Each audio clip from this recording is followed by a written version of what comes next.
World Intellectual Property Organization, in French it is OMPI, Organization Mondiale La Property Intellectual. ये नाम याद रखना जरूरी है, ठीक है, ये नाम याद रखना जरूरी है, ये बहुत इंपॉर्टेंट है एक एग्जाम के लिए, नाम थोड़ा याद रखना, ठीक है। ओएमपीआई का फुल फॉर्म आ सकता है।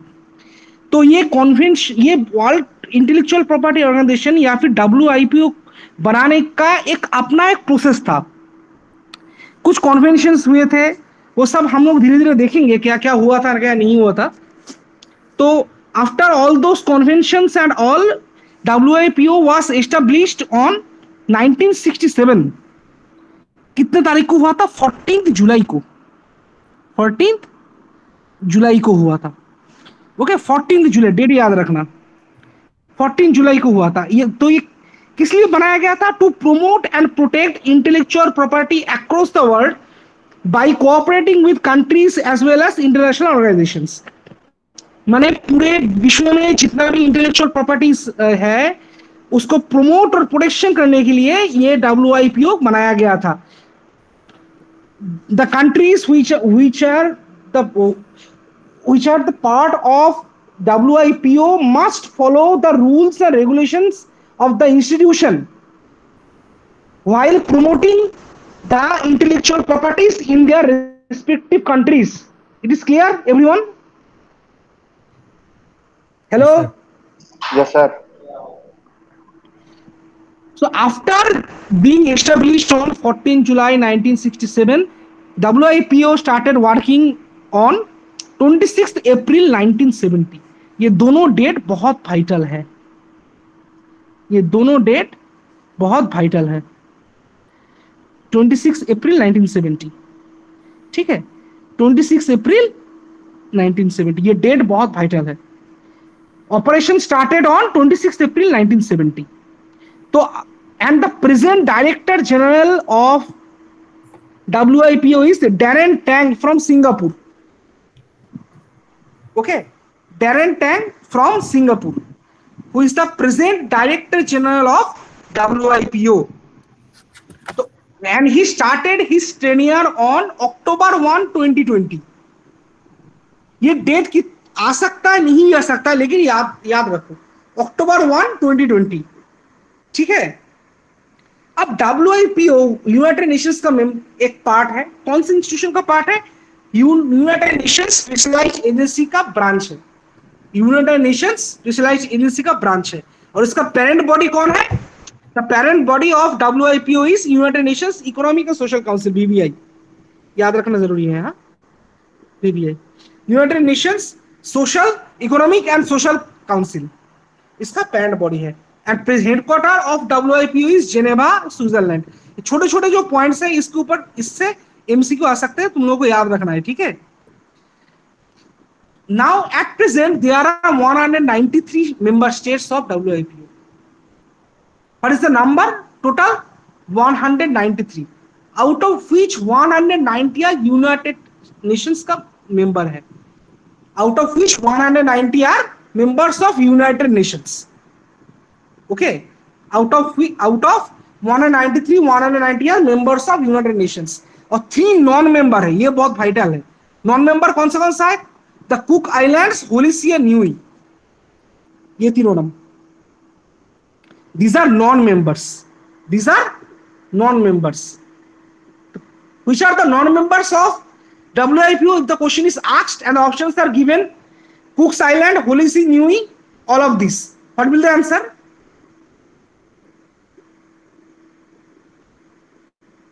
बोलो, हाँ?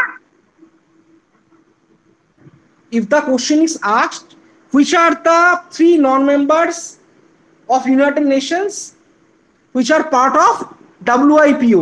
The options are given: the Cook Islands, Holy Niue, all of this. Which will be the answer? All of them. Huh? All of them. All of this. Which is the permanent observer of Palestine? Permanent observer of WIPO. Permanent observer of WIPO is Palestine. Permanent observer, एक company जो permanently इस WIPO के functionalities को observe करती है, वो company है इसका कौन? पैलेस्टाइन। और यूनाइटेड नेशंस में, यूनाइटेड नेशंस के पार्ट है लेकिन डब्ल्यूआईपीओ के पार्ट नहीं है। ये एक अलग पॉइंट है, इसको याद रखना है। यूनाइटेड नेशंस के पार्ट है लेकिन डब्ल्यूआईपीओ के पार्ट नहीं है। कौन? The federated states of Micronesia, Palau and South Sudan.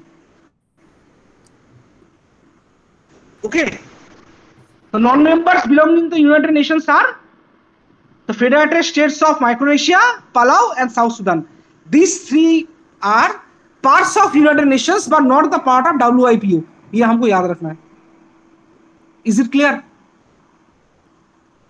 Yes, sir. Yes, sir.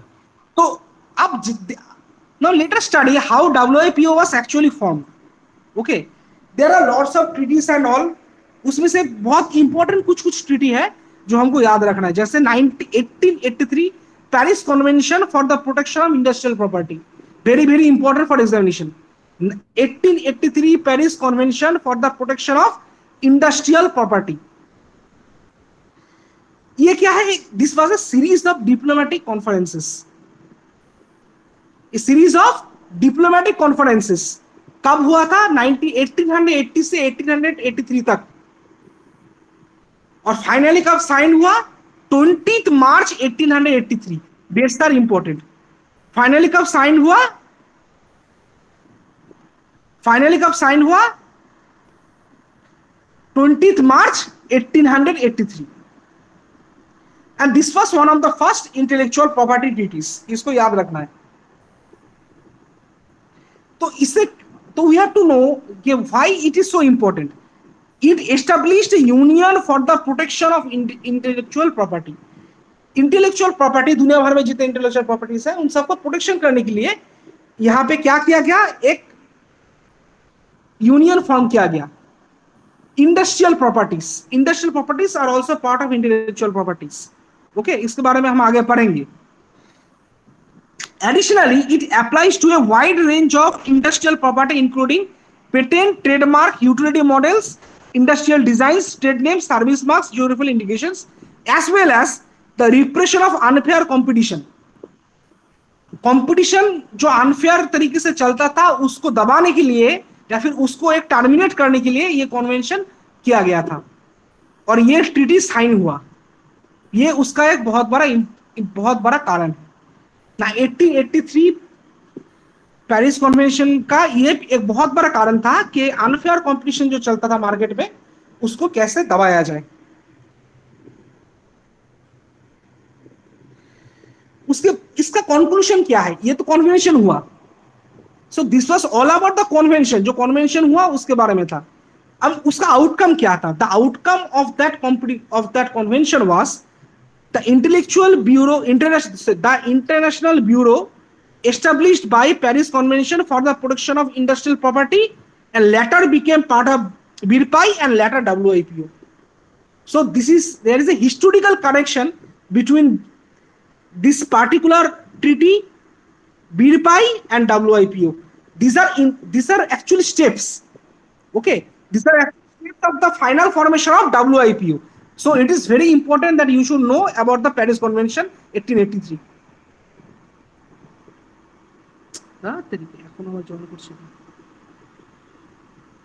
Paris Convention 1883. Okay.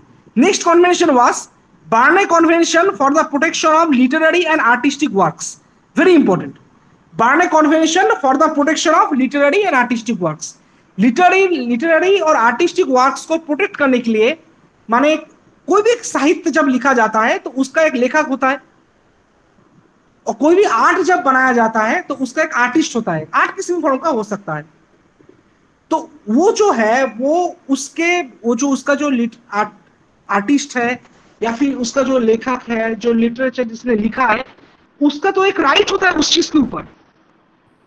समझो आज मैंने एक कविता लिखा है तो मेरे लिखे हुए कविता के ऊपर तो मेरा अधिकार है ना, वो that is my intellectual property. So उसको प्रोटेक्शन करने के लिए ताकि उसका कोई चोरी ना कर पाए। प्रोटेक्शन किस बात का प्रोटेक्शन होगा? प्रोटेक्शन किस बात का होगा? प्रोटेक्शन इसी बात का होता है वहां पे कि उसको कोई चोरी ना कर पाए, माने कॉपीराइट इन्फ्रिंजमेंट ना हो। Is it clear? To save from the copyright infringement. तो ऐसा एक कन्वेंशन 1886 में बार्ने में हुआ था, जो साइन हुआ सितंबर 9 1886 में, लेकिन इफेक्टिव हुआ, डेट्स को अच्छे से देख लो, जो साइन हुआ सितंबर 9 1886 में, लेकिन इफेक्टिव हुआ December 5 1887। Very very important this two dates, इनको हमको याद रखना है, ठीक है। साइन कब हुआ था? सितंबर 9 1886। Berne convention is very important for the examination. Sign हुआ था सितंबर 9 1886 में, and it became effective from December 5 1887, and it deals with copyright, the protection of works and rights of authors and right holders। जो मैंने अभी तक बोला, what I have discussed till now, it is written in the single line that it is about the copyright, it is about the copyright, that the creator should have the copyright on his own subject, on his own creation. No one should infringe that particular copyright. So to protect that particular convention was happened in 1886 in Bern. Okay. Then 1891 Madrid Agreement concerning international registration of marks. This is about trademarks, right? 1891 Madrid Agreement, very important for examination. You should know about the Madrid Agreement. इसके बारे में हम बाद में थोड़ा Madrid model के बारे में पढ़ेंगे। Okay, we will study about the Madrid model after some time, so you will understand what is Madrid model. So 1891 Madrid Agreement concerning international registration of marks, माने कोई भी एक ट्रेडमार्क समझ लो, किसी ने कोई किसी एक इंडस्ट्रियलिस्ट या कोई व्यवसाय है, वो उसने कुछ बनाया है। अगर उसने कुछ बनाया है तो उसका एक ट्रेडमार्क होता है, माने एक यूनिक आइडेंटिफिकेशन। एक क्या होता है? Unique identification. सबको समझ में आ रहा है कि नहीं आ रहा है?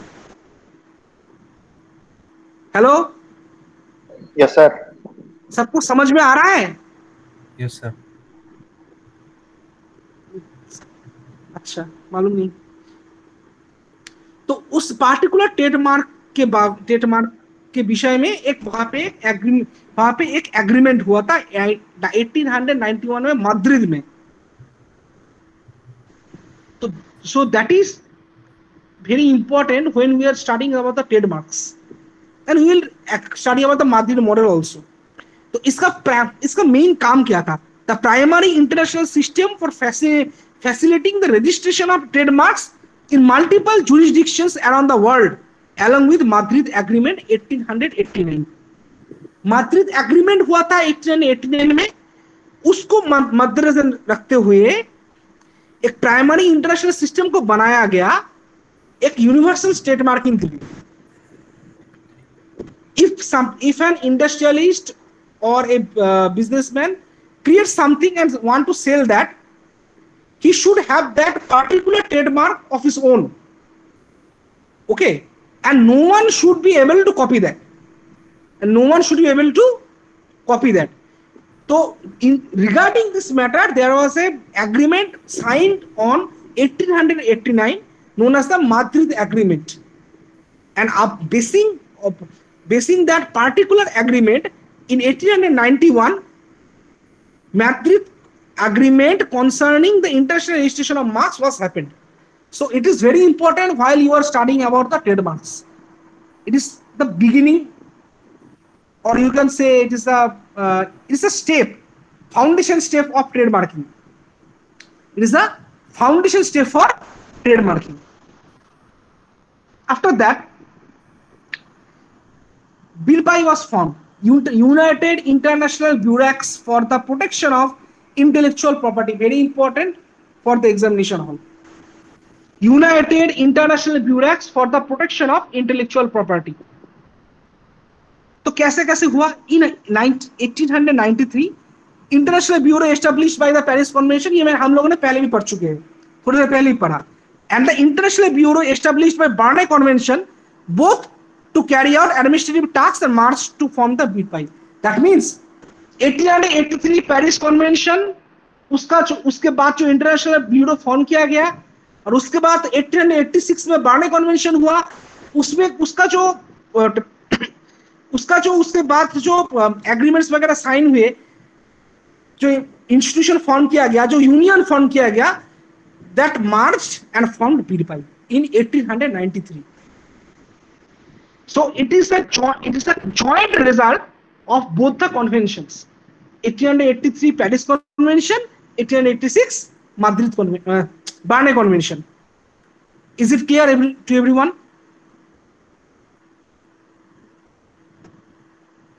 Yes, Is sir. it clear? तुम अकेले सुन रहे हो या बाकी सब भी कोई है? सुन sir. Okay. Okay. So this was originally based on, कहाँ पे बेस्ड था? बर्न, स्विट्जरलैंड में. कहाँ पे बेस्ड था? That means बेस्ड होने का मतलब है कहाँ पे एक्चुअली ये फॉर्म हुआ था. ये एक्चुअली फॉर्म हुआ था कहाँ पे? ये एक्चुअली फॉर्म हुआ था बर्न में, स्विट्जरलैंड में. बर्न में ये फॉर्म हुआ था. उसके बाद ये कहाँ मूव हो गया? 1960 में कहाँ पे मूव हुआ? जेनेवा में मूव हुआ. तो it is important that BIRPI was initially established on Bern, Switzerland.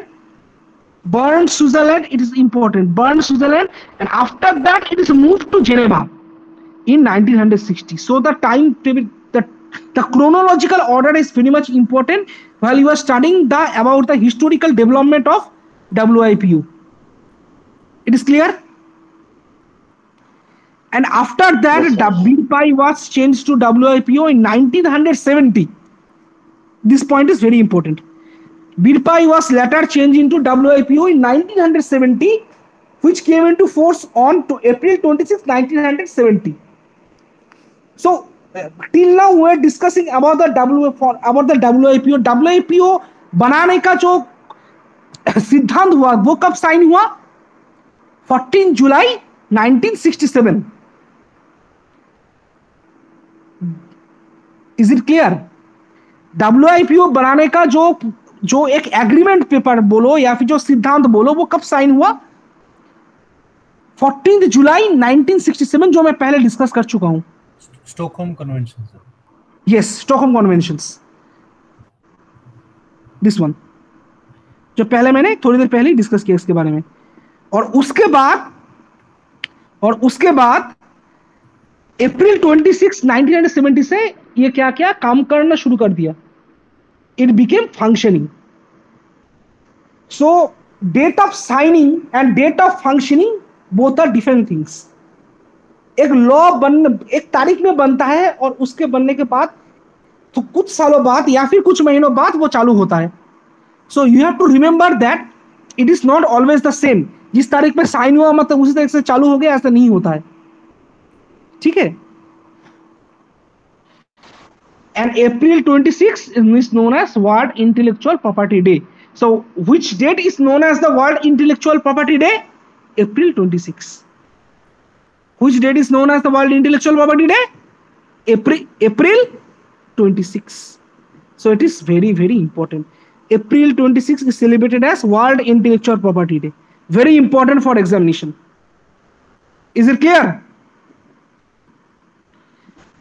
Is it clear? अभी तक सबको clear है? Yes sir.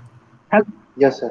After that, in 1974, WIPO became a specialized agency of United Nations through a bilateral agreement between WIPO and United Nations approved by General Assembly on WIPO 27 September 1974. Date is important. So WIPO and United Nations both signed an agreement through a General Assembly on 27 September 1974. The date is important. And by the United Nations General Assembly on 17 December 1974. United Nations General Assembly कब हुआ था? 17 December 1974. So 27 September को ये दोनों ने bilateral agreement किया, WIPO और United Nations ने. उसके बाद 17 दिसंबर 1974 को ये क्या हुआ? ये फाइनली मर्ज हुआ. या फिर हम बोल सकते हैं ये जो एग्रीमेंट है वो इफेक्टिव हुआ. द प्रोटोकॉल किसने साइन किया था, बहुत important. The protocol was signed then by secretary general of the United Nations Kurt Waldheim and then the director general of WIPO और इसका स्पेलिंग उच्चारण क्या होगा समझ में नहीं, आरपाट बॉर्क्स ऐसा कुछ होगा। ऑन नाम पढ़ लेना यार, हम लोगों का छोटा मोटा नाम रहता है। 21 जनवरी 1975। So all the dates are very very important, all the dates are very very important, dates को याद रखना है। समझ में आया? यहां तक समझ में आया सबको? कोई है जिसके बारे में कोई सवाल है? कोई नहीं है, बहुत बढ़िया। रिसेंट एक्टिविटीज ऑफ WIPO बहुत इंपॉर्टेंट है। Recently WIPO, WHO and WTO, WTO ना world trade organization, WHO world health organization and WIPO world intellectual property organization, ये तीनों ऑर्गेनाइजेशन ने 11 अप्रैल 2022 को एक ट्राइलेटरल कोविड-19 टेक्निकल असिस्टेंस प्लेटफॉर्म को लॉन्च किया। ओके, कौन सा ऑर्गेनाइजेशन था? WIPO, WHO, WTO। कब लॉन्च किया? 11 April 2022। 11 April 2022 this the date. WIPO, WHO, WTO याद रखना है। क्या लॉन्च किया? देयर न्यू ट्राइलेटरल कोविड-19 टेक्निकल असिस्टेंस प्लेटफॉर्म। ट्राइलेटरल क्यों? WIPO, WHO and WTO, three are different organizations. So when there are treaties or agreements between more than one individual organizations, तो उसको क्या कहा जाता है? बायलैटरल, ट्राइलेटरल ऐसे नाम दिया जाता है। ठीक है। दिस न्यू टूल एम्स, इसका काम क्या था? This new tool aims to help members and WTO accession candidates address their capacity building needs to respond the कोविड-19 पैंडेमिक। तो कोविड-19 जो पैंडेमिक हुआ था उसको रिस्पॉन्ड करने के लिए WTO का जो एक्सेशन मेंबर्स है और जो मेंबर कंट्रीज है इन ऑर्गेनाइजेशंस का, उन लोगों को कोविड-19 पैंडेमिक्स को रिस्पॉन्ड करने के लिए जो कैपेसिटी बिल्डिंग की जरूरत थी, उसके लिए इस ऑर्गेनाइजेशन ने, इस पार्टिकुलर प्लेटफॉर्म ने वहां पे हेल्प किया। The platform provides members and access candidate with a single contact from which they can use reach out the trilateral organizations. अगर उन लोगों को किसी चीज का जरूरत पड़े इन तीनों ऑर्गेनाइजेशन से, कौन सा ऑर्गेनाइजेशन? WIPO, WHO, WTO, इन तीनों ऑर्गेनाइजेशन से अगर किसी हेल्प का जरूरत पड़े तो एक सिंगल ट्रीटी के थ्रू वो लोग क्या कर सकते हैं? इन जो इंस्टीट्यूशंस हैं, ऑर्गेनाइजेशंस हैं, उससे कांटेक्ट कर सकते हैं। They can easily contact to this three institutions और organisations via a single treaty और single platform while there was COVID-19 pandemic was going on. It's still now. Okay. Patent Cooperation Treaty signed on 1970, very important. What is the Patent Cooperation Treaty? Patent Cooperation Treaty क्या चीज है? A service which assists individuals, companies and institutions seeking their patent protection internationally for their inventions. Patent Cooperation Treaty एक international treaty है. By using that particular treaty, the countries and the countrymen can protect the patents internationally. मतलब समझ लो India में किसी को किसी invention के लिए पेटेंट मिला, ओके उस चीज के पेटेंट, उस चीज का लिए जो उसको पेटेंट मिला, तो उसी सेम चीज के लिए पेटेंट किसी दूसरे देश में नहीं मिल सकता। Is it clear? समझ में आ रहा है सबको या समझ में नहीं आया? Yes sir. Yes sir. कोई है जिसको समझ में नहीं आया मैं क्या बोला? इसको समझना बहुत जरूरी है, इसका मतलब क्या है, क्योंकि इट इज नॉट नेसेसरी कि डायरेक्ट एमसीक्यूज आए एग्जाम में। तुमको एक सिचुएशन दिया जा सकता है, देख के सवाल पूछा जा सकता है, तब तुम क्या करोगे। इसलिए इसका अर्थ समझना भी उतना ही जरूरी है जितना इसके साल को याद रखना, या फिर कहाँ हुआ, क्या हुआ, कैसे हुआ, याद रखना। समझ में आ रहा है सबको। तो अगर किसी को डाउट हो रहा है कि सर समझ में नहीं आया, पूछा करो। तो इस पेटेंट कोऑपरेशन ट्रीटी के अंदर एट प्रेजेंट कितने कंट्रीज है? 153 कंट्रीज है। कितने कितने कंट्रीज है? 153 countries are there. Now there comes the Madrid system, जिसके बारे में हम पहले बात कर रहे थे। What is the Madrid system? Madrid treaty कब साइन हुआ? बोलो। 1891।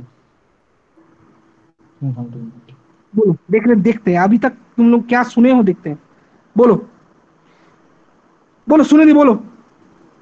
1891। बहुत बढ़िया। और कौन बोल रहा है? और कौन बोल सकता है? शानंद, 1800।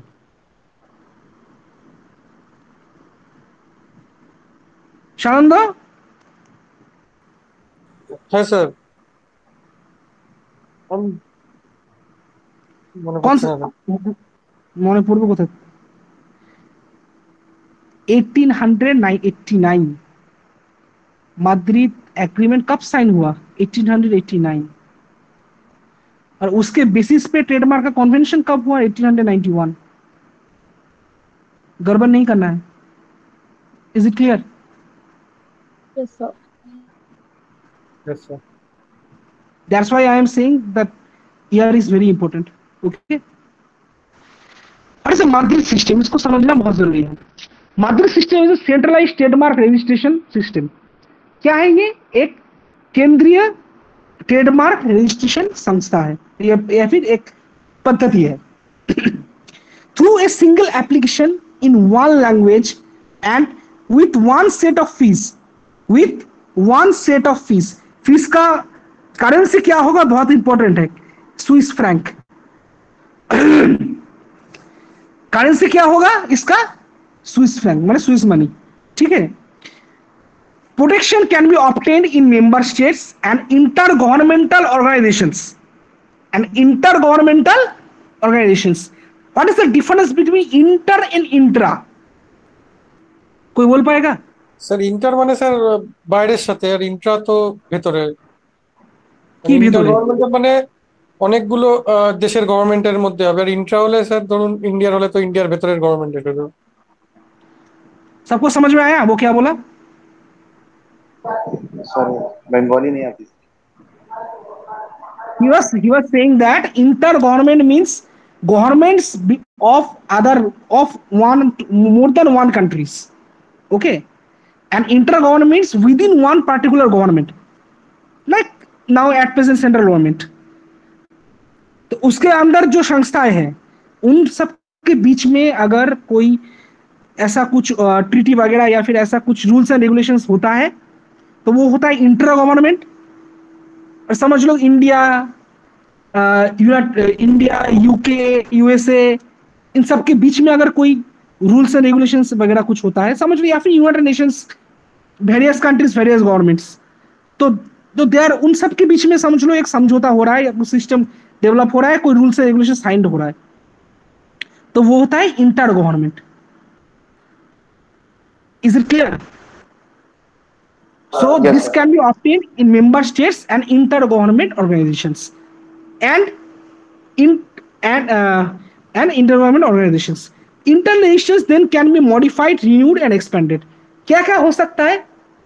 जो इंटरनेशनल रजिस्ट्रेशन है किसी ब्रांड का, एक इंटरनेशनल रजिस्ट्रेशन, तो उसको इसके थ्रू क्या किया जा सकता है? मॉडिफाई किया जा सकता है, रिन्यू किया जा सकता है, या फिर उसका लाइसेंस को एक्सपेंड किया जा सकता है। कोई भी ब्रांड जब बनता है, उसका जब ट्रेडमार्क बनता है तो ट्रेडमार्क का एक लाइसेंस होता है, ट्रेड लाइसेंस कहा जाता है उसको।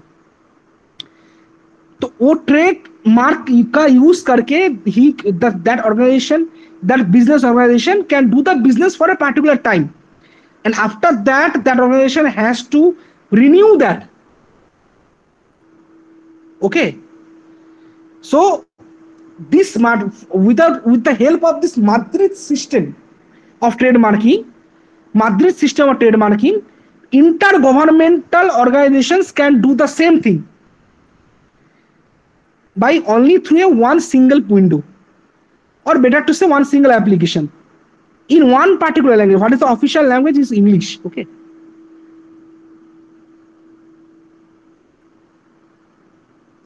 language is English, and one set of fee. What is the fee? Fee is in the form of Swiss franc. Only one single currency. Is it clear? तो ये किसके थ्रू होगा फाइनली? WIPO के through होगा. किसके through होगा finally? Centrally. Sir मैंने कहीं पे पढ़ा था कि आप 4 लैंग्वेजेस में फिल कर सकते हो एप्लीकेशन.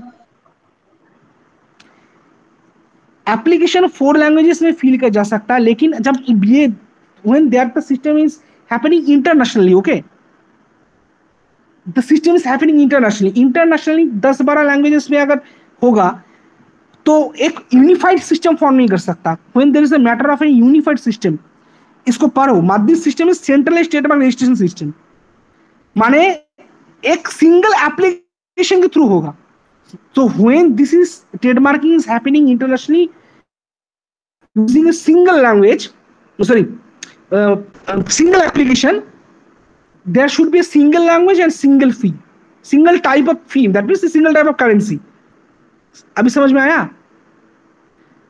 Yes, एक पार्टिकुलर सिस्टम के बारे में बात हो रहा है यहाँ पे.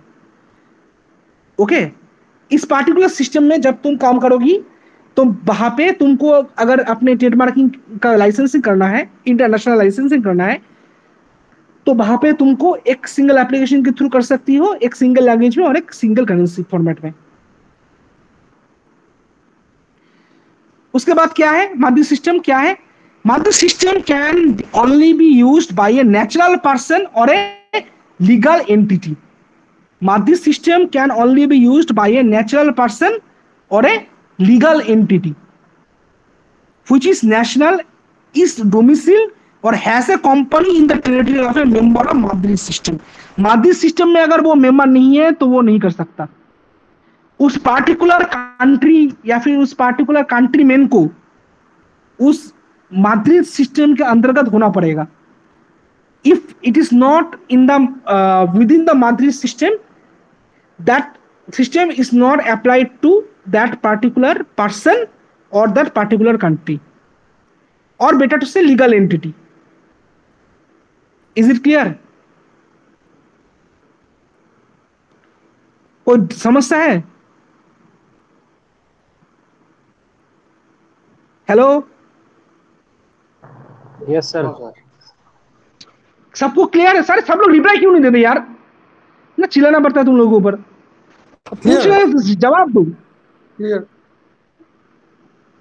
अगर नहीं समझोगी तो बाद में, अरे मैं बार बार बोल रहा हूं, हमेशा डायरेक्ट क्वेश्चन नहीं आता है, एक सिचुएशनल क्वेश्चन भी आ सकता है इससे. अगर सिचुएशनल क्वेश्चन आएगा तो अगर तुम उसका विषय वस्तु नहीं जानती हो नहीं कर पाओगी. ठीक है, तो वरना तो मैं नोट देके छोड़ सकता था. क्लास का मतलब क्या है? Then comes the Lisbon system. What is Lisbon system? Lisbon system is for the international registration of appellations of origin and geographical indications. Geographical indication करने का एक तरीका होता है Lisbon system.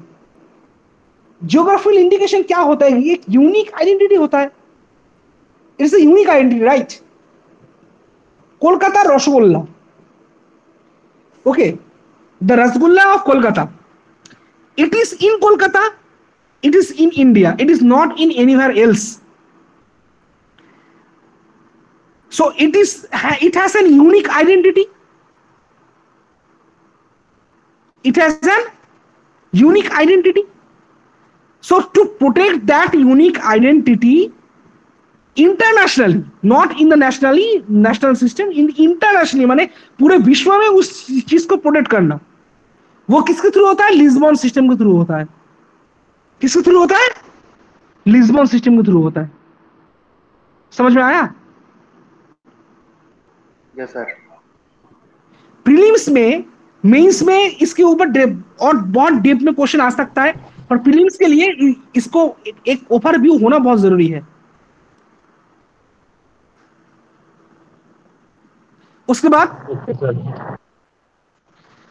WIPO arbitration and mediation centre. WIPO arbitration and mediation centre was established in 1994। साल बहुत important, 1994। ये क्या चीज है? क्या चीज? International resource for alternatives to court legislation of international property and technology dispute. समझ लो कोई international property, sorry intellectual property और टेक्नोलॉजी का कोई इंटरनेशनल डिस्प्यूट हुआ है, तो उसको सॉल्व कहां से कर सकते हैं हम? Lisbon agreement. उसको करने के लिए, हाँ बोलो बोलो। স্যার লিসবন সিস্টেমের থ্রু করতে হবে স্যার, মিডিয়েশন সেন্টার থেকে। লিসবন সিস্টেমটা আলাদা একটা টপিক বলছিলাম আমি। স্যার এটা লিসবন সিস্টেমের মধ্যেই আসবে না স্যার, এই arbitration and mediation centre? Arbitration and mediation centre কি শুধুমাত্র জিওগ্রাফিক্যাল ইন্ডিকেশন জন্য ভ্যালিড? না, ঠিক আছে। सब कुछ समझ में आया? He was asking that it is applied to Lisbon system only. No, it is applied for every possible kind of intellectual property. Every possible kind of intellectual property, whether it is patenting, trademarking, everything. जो 10 types हम लोग पढ़ चुके हैं इसके पहले discussion में, तो उसी 10 टाइप के अंदर ये पड़ता है। ओके, तो उसी के लिए अगर कोई इंटरनेशनल डिस्प्यूट होता है, so that particular to resolve that particular international dispute, WIPO arbitration and mediation center was established on 1994. International court of justice के बारे में सुना है? Have you heard about international court of justice? Yes. कहां पे है? Hague Netherlands. कहां पे? Hague Netherlands sir. हेग में है, करेक्ट। तो वहां पे क्या होता है, जो इंटरनेशनल डिस्प्यूट केसेस है उसको वहां पे डील किया जाता है। International dispute case, an example कोई बोल सकते हो? कोई मालूम है कोई इंटरनेशनल डिस्प्यूट केस है सर? सर वो एक स्पाई था, इंडियन स्पाई कुलभूषण जाधव, उसका केस हरीश साल्वे ने इंडिया की तरफ। कुलभूषण यादव केस। और कोई मालूम है? रिसेंटली नानी मुखर्जी एक फिल्म आया था, देखा है? Yes sir. हाँ, that was also an international dispute case. समझ में आ रहा है? Such kind of cases where more than one countries are involved, to resolve such kind of anomaly we need an international organization. In case of intellectual property and technological case disputes वगैरह, उसके लिए कौन सा संस्था है? WIPO Arbitration and Mediation Center, which was established in 1994. आसान भाषा में यही है। तो ये क्या काम करता है? It offers alternative dispute resolution. Very important, alternative dispute resolution. इसका मतलब क्या होता है? वो जो डिस्प्यूट हुआ है उसका एक ऑल्टरनेटिव रेजोल्यूशन करना। If there is any dispute, there can be another path also to resolve that dispute. That is called alternative dispute resolution or ADR. Very important acronym for examination hall. Dispute resolution options including mediation, arbitration, and expert determination to resolve international commercial disputes between private parties. It is an administrator of cases. अच्छे से पढ़ो. It is an administrator of cases and a provider of, अच्छे से पढ़ो. It is an administrator of cases and a provider of legal and policy expertise. Legal and policy expertise. So it is a very important organization of which is a part of WIPO, and it is very important to resolve such kind of disputes where intellectual properties are involved. Is it clear? So where it is situated? It is situated It is situated at Geneva, Switzerland. It is based in Geneva, Switzerland. So it is situated in Geneva, Switzerland. And since 2010, the center has an office at Maxwell Chambers in Singapore. So if a question is asked, WIPO Arbitration and Mediation Center has its office in Switzerland. Point number 1. Point number 2. WIPO Arbitration and Mediation Center has an office at Maxwell Chambers in Singapore. Now option number 1, only 1 correct. Option 2, only 2 correct. Option 3, both correct. Option D, none of this. Which will be the answer? Both correct. Both correct. समझ में आ रहा है? This type of questions can arise in the examination. So it is important that you should know the cases, or know cases means about the institutions in a brief, at least. Okay? Details में पढ़ना तो possible नहीं है, लेकिन brief मालूम होना चाहिए. उसके बाद हेग सिस्टम. क्या होता है ये हेग सिस्टम? सॉरी, क्या होता है ये Hague system? The WIPO Hague system for international registration of industrial designs. तो अब तक हम लोग क्या पढ़ चुके हैं? माद्रिद सिस्टम किसके लिए है?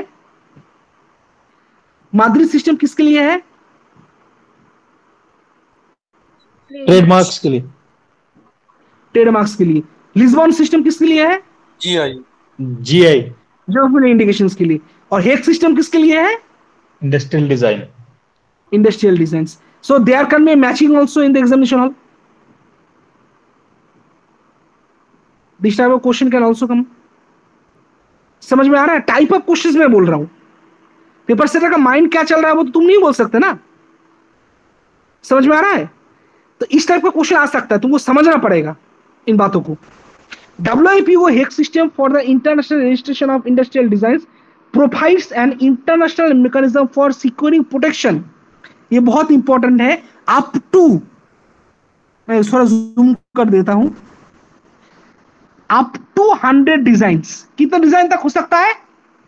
Up to 100 designs in multiple countries. समझ में आया? इन मल्टीपल कंट्रीज और regions through a single international application. पढ़ो इसको अच्छे से. एक सिंगल इंटरनेशनल एप्लीकेशन बस. Filed in one language using one currency. समझ में आया? Single application, single language, single currency. ये बहुत इंपॉर्टेंट है. जब तुम इंटरनेशनल किसी मैटर को डील करते हो, तब अगर जब एक यूनिफाइड वर्क वहां पे होता है, when there is a unified work is being performed. Unified work का मतलब होता है सब कंट्रीज मिलके एक सिंगल काम कर रहे हैं. That is called a unified working. When there is a unified working, okay, you cannot differentiate between the languages because every country has its own identity. China has Chinese language, Vietnam has Vietnamese language, Pakistan has Urdu language और Punjabi language, और India में तो language का कमती नहीं है. तो एक यूनिक सिंगल लैंग्वेज तो होना चाहिए ना, जिसके थ्रू इंटरनेशनल वर्क्स को परफॉर्म किया जा सके, ताकि सभी देशों को समझ में आए. समझ में आ रहा है? So for that a single language is needed. A single language is needed. Now, the Hague system comprises 77 contracting parties. संख्या याद रखो, 77 contracting parties, covering more than 90 countries, including all countries of European Union and African Intellectual Property Organization (OAPI).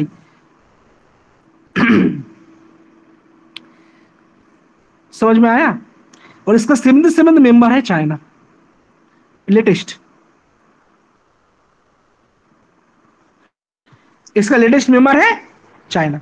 India member sir. So if the question है ইন্ডিয়াটা member sir হেক সিস্টেমের? India, হ্যাঁ India member আছে তো, latest member হচ্ছে China, 77 member, 77টা country কন্ট্রাক্টিভ party আছে, তার মধ্যে recently চায়নার সঙ্গে কন্ট্যাক্ট করা হয়েছে। বোঝা গেছে? হ্যাঁ सब कुछ समझ में आया मैंने क्या बोला? Recent member is China, 77 member. अभी तक इस यहाँ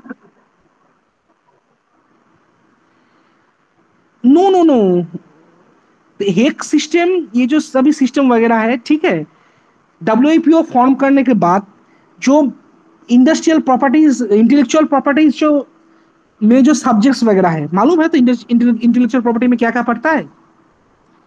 तो एक एक प्रॉपर्टी को डील करने के लिए एक एक सिस्टम उन्होंने एडॉप्ट किया है। जैसे माद्रिद का एडॉप्ट किया है किसके लिए? ट्रेडमार्किंग के लिए। उसके बाद लिस्बन का एडॉप्ट किया किसके लिए? ज्योग्राफिकल इंडिकेशंस के लिए।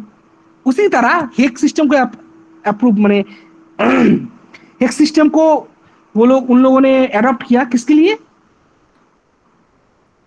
किसके लिए? इंडस्ट्रियल डिफेंस के लिए। समझ में आया? अभी सब कुछ समझ में आया कि नहीं आया?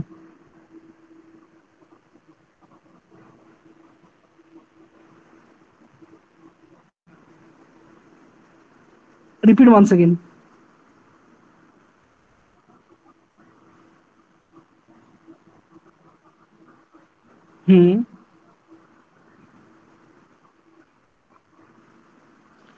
Lisbon is one of them because Lisbon system deals with international registration of original geographic indications. ये एक ऐसा सिस्टम है डब्ल्यूआईपीओ के अंदर जो जियोग्राफिक इंडिकेशंस के को माने यहाँ पे क्या करता है, वो जियोग्राफिक इंडिकेशंस के मैटर्स को इंटरनेशनली देखता है, ठीक है। तो इंडिया में जो जियोग्राफिक इंडिकेशंस वगैरह होते हैं थ्रू द आईपीओ ऑफिस या फिर इंडिया का जो सिस्टम है, तो वो सिस्टम लिस्बन सिस्टम के अंदर पड़ता है because India is a part of WIPO. ये आगे हम देखेंगे इंडिया का रैंक वगैरह क्या है नहीं है, उसके बारे में हम आगे देखेंगे, but India is a part of WIPO. If India is a part of WIPO all the systems apply to it. और ये ऐसा क्यों है, इसका भी एक कारण है, ऐसा क्यों है इसका भी एक कारण है जो हम आगे देखेंगे, ठीक है। ये Lisbon agreement I think India ने ज्वाइन नहीं किया शायद।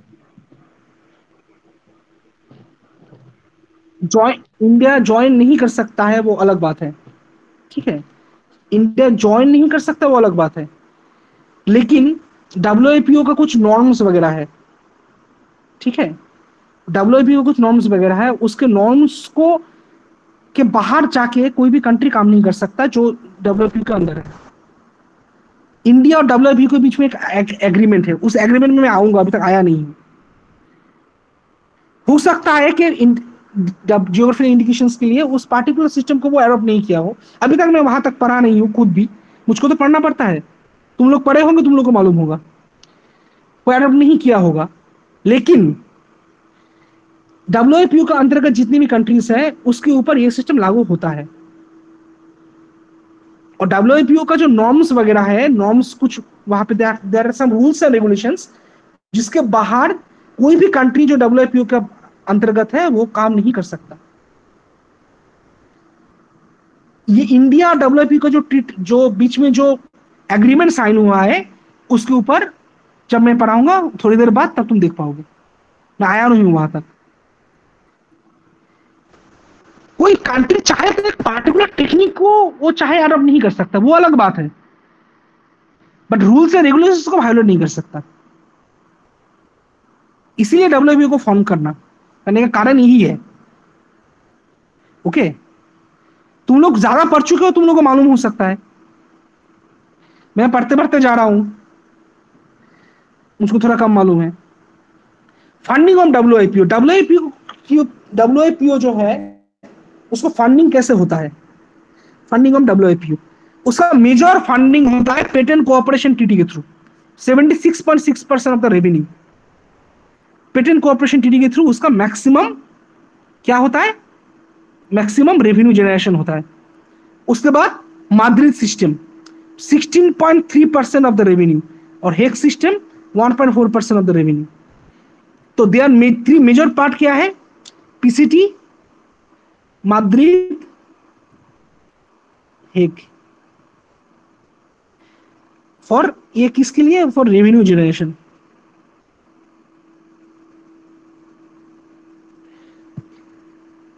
किसके लिए, फॉर रेवेन्यू जनरेशन।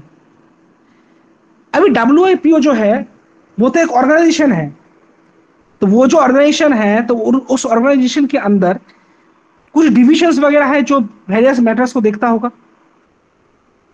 तो WIPO के अंदर ऐसे 4 डिविजन्स हैं। WIPO के अंदर ऐसे 4 डिविजन्स हैं। पहला डिविजन है इकोनॉमिक्स एंड स्टैटिस्टिक्स डिवीजन, जो रैंकिंग वगैरह और फिनेंशियल मैटर्स को देखता है। उसके बाद इंफ्रास्ट्रक्चर एंड प्लेटफॉर्म सेक्टर्स, उसके बाद diplomatic engagement and assemblies affair division, और लास्ट पार्ट क्या है, ट्रेडिशनल नॉलेज डिवीजन। ये बहुत इंपॉर्टेंट पार्ट है ट्रेडिशनल नॉलेज, इसके बारे में हम डिटेल्स में पढ़ेंगे, इसके बारे में हम डिटेल्स में पढ़ेंगे अलग से, ट्रेडिशनल नॉलेज क्या होता है। समझ में आया? What are the 4 divisions of WIPO? Economics and statistics division, infrastructure and platform sector, diplomatic engagement and assemblies of affair division, traditional knowledge division. Now let us come to some indexes. So, there are some global indexes which are published by WIPO and other allied bodies. इसमें एक है global innovation index. Global innovation index, global innovation index में जो 2007 में instead ने चालू किया था, इंसीड ने चालू किया था, सॉरी इंसीड ने चालू किया था 2007 में। वो क्या है, European institute of business administration, European institute of business administration. इसका एक्चुअल नेम है इंस्टीट्यूट यूरोपियन दी एडमिनिस्ट्रेशन डेस अफेयरी इन फ्रेंच, इसका फ्रेंच नेम है, और इसी का एक्रोनिम है ये इंसीड, और हम लोग इंग्लिश में इसका नाम क्या है, European institute of business administration. और उसके साथ कौन सा संस्था जुड़ा, वर्ल्ड बिजनेस। ये एक ब्रिटिश मैगजीन है, ये एक ब्रिटिश मैगजीन है, और इसका क्रिएटर एक बंगाली है, सौमित्र दत्त।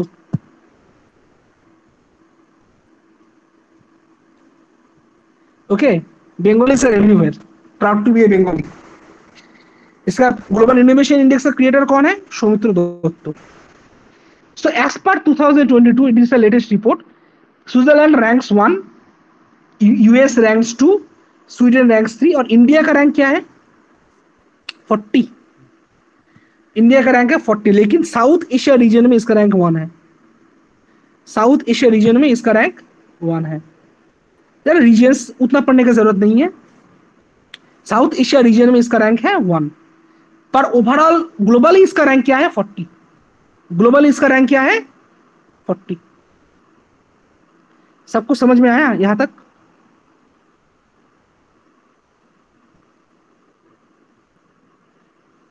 तुम लोग हो क्लास में? हेलो, है सर, समझ में आया तो सबको? Yes sir. ओके। उसके बाद क्या है, वर्ल्ड इंटेलेक्चुअल प्रॉपर्टी रिपोर्ट, बहुत वाइटल है for the examination. World intellectual property report क्या ये चीज है? World intellectual property report is a biennial analytical publication by WIPO, first publish in 2011। कब पब्लिश हुआ था फर्स्ट? 2011 में। क्या इसका मतलब क्या होता है बायनियल? बायनियल का मतलब क्या है? 2 साल में एक बार। 2 साल में एक बार। और बायएनुअल का मतलब? 1 साल में 2 बार। 1 साल में 2 बार। कंफ्यूज नहीं होना है, हाँ। ऑप्शन में स्पेलिंग देख लेना अच्छे से, सुनने में दोनों एक ही है, मतलब अलग है। बायएनुअल का मतलब होता है 2 साल में एक बार पब्लिश होता है। तो फर्स्ट रिपोर्ट पब्लिश हुआ था 2011 में। Each report examines a different theme focusing trends in a particular area of intellectual property and innovation. हर एक जो थीम होता है वो एक particular area of intellectual property का उसके ऊपर फोकस करके अपना रिपोर्ट बनाता है। तो ये कौन सा एनालिसिस करता है? मैक्रोनॉमिक एनालिसिस। इकोनॉमिक दो टाइप का होता है, माइक्रो इकोनॉमी, माइक्रो इकोनॉमी। तो ये मैक्रो इकोनॉमिक एनालिसिस करता है, वेरियस केसेस को स्टडी करता है ग्लोबल इकोनॉमी के बारे में, ग्लोबल इकोनॉमी के बेसिस पे, और उसके बेसिस पे ये अपना रिपोर्ट देता है। 2022 का थीम क्या था? बहुत इंपॉर्टेंट है, direction of innovation. The direction of innovation 2022 का थीम था। समझ में आया? স্যার 2022 का थीम। ও हाँ, ঠিক আছে কি সমস্যাটা কি?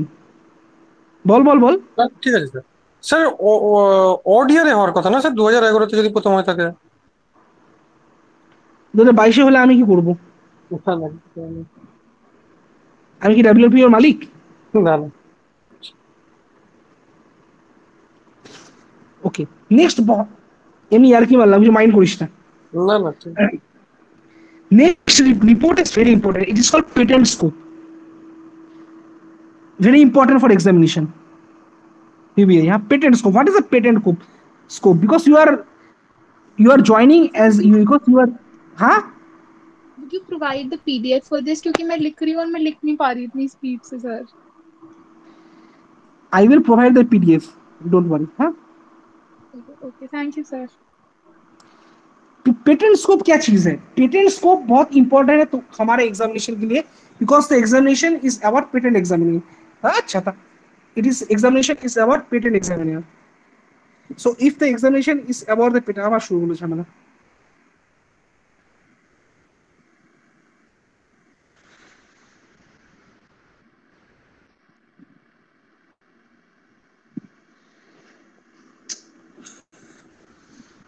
ভুলে গেলেই সমস্যা। एक मिनट, हाँ।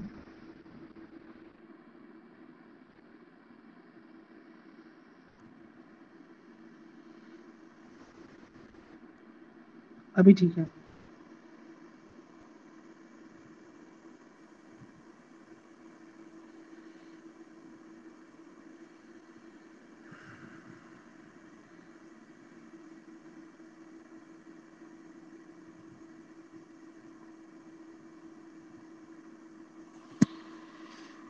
पेटेंट स्कोप, पेटेंट स्कोप क्या है? It is a public patent database. Very important. What is a patent scope?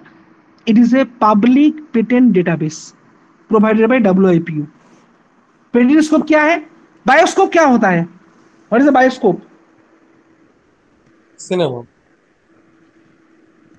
In simple word, what is the literal meaning of the word? Literal meaning bioscope, किसी के जीवन को देखना, right?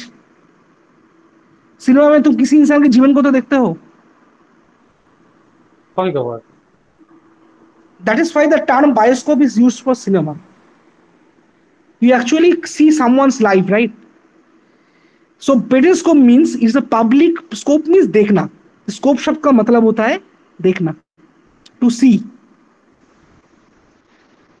to see। The heading समझ लेना, हाँ, मेरे पास stylus नहीं है। So patent scope is a public patent database provided by WIPO that serves as an official publication source for patent applications filed under patent cooperation treaty। किसके लिए, किसके अंतर्गत है ये? पेटेंट कोऑपरेशन ट्रीटी के अंतर्गत है, पेटेंट कोऑपरेशन ट्रीटी के अंतर्गत। And covers numerous national and regional patent connection, regional and national patent connection करता है। 2021 में 100 million patent documents including 4.2 million published in international patent applications. ये एक्स्ट्रा डेटा है, आ सकता है नहीं आ सकता है। 2021 साल में इसमें 100 मिलियन पेटेंट डॉक्यूमेंट जमा हुआ, जिसमें 4.2 million published as international patent applications. 4.2 million. समझ में आया? So it is a very vital resource. किसका क्या पेटेंट है सब इसमें मिल जाता है पेटेंट स्कोप के थ्रू। उसके बाद ग्रीन टेक्नोलॉजी बुक, क्या होता है ये green technology book? Green technology book होता है कि it in November 2022 UNFCCC COP मतलब code of procedure, code of procedure, code of procedure पूरा नहीं लिख पाएंगे, हटा देंगे। Conference of parties. COP is conference of parties. हाँ COP is conference of parties. हर साल Conference होती of है सर, parties? यूएनएफसीसी की मीटिंग होती है सर, जिसमें ये क्लाइमेट चेंज से रिलेटेड वो डिसाइड अच्छा करते अच्छा हैं। अच्छा तो कॉन्फ्रेंस ऑफ पार्टी अच्छा होती अच्छा, है वो। कॉन्फ्रेंस ऑफ पार्टीज ना, हम लोग, ओहो सॉरी, कोड ऑफ प्रोसीड्यूर तो हम लोग इस्तेमाल करते हैं। दिमाग क्या है, कॉन्फ्रेंस ऑफ पार्टीज सेम ही है ना, ये एक्रोनिम, सेम एक्रोनिम होने से यही प्रॉब्लम होता है। हम लोग जो इस्तेमाल करते हैं, जैसे मेरा मेरा कोड, मैं जिसके ऊपर काम करता हूँ, मेरा कोड ऑफ प्रोसीड्यूर का नाम है MC15। ये मेरा कोड ऑफ प्रोसीड्यूर है जिसके ऊपर मैं काम करता हूँ ऑफिस में। साइंस बेस्ड जॉब है, हर एक काम के लिए अलग अलग कोड ऑफ प्रोसीड्यूर है। मेरे काम के लिए MC15 है ऑफिस में। Metallurgical and chemical code of procedure number 15, MC15, इसलिए कोड ऑफ प्रोसीड्यूर बोलते हैं, सॉरी। इन नवंबर 2022, कब हुआ, नवंबर 2022, introduced WIPO introduced its new flagship publication at the Green Technology Book. Green Technology क्या है? This digital first publication aims to put innovation, technology and intellectual property at the forefront in the fight against climate change. Very important for examination. इस साल आ सकता है सवाल इससे, हाँ, very important, आने का बहुत चांस है एग्जाम में आने का। ये क्या चीज है कि this digital first publication aims to put innovation, technology and intellectual property at the forefront in the fight against climate change. The inaugural edition of this annual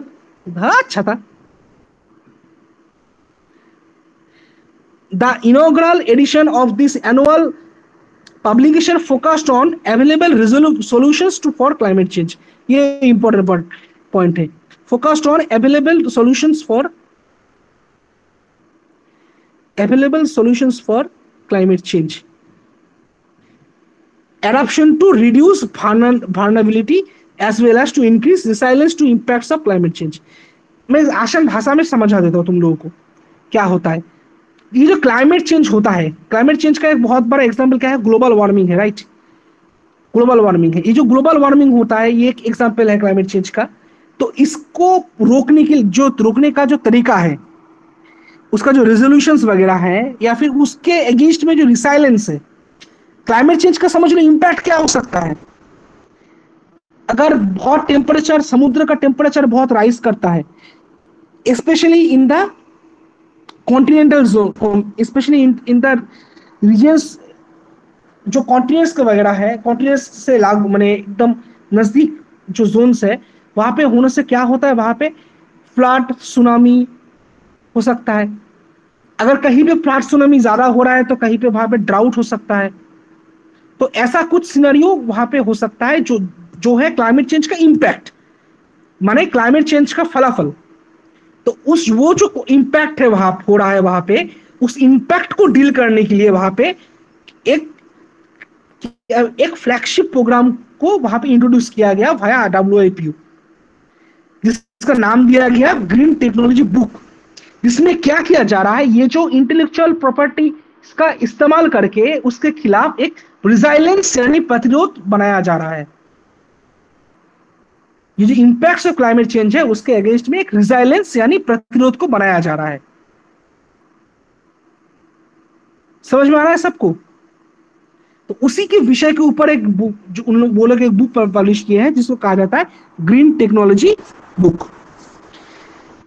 तो इस बुक को बनाने में कौन से संस्था ने कोऑपरेट किया? Cooperation with the climate technology centre and network, CTCN, very important, Egyptian academy of scientific research and technology, ASTR। ये दोनों संस्था WIPO के साथ मिलकर इस बुक को पब्लिश किया है। इसमें क्या है, 200 adaptation of technologies which are also available in WIPO green database for innovative technologies and needs।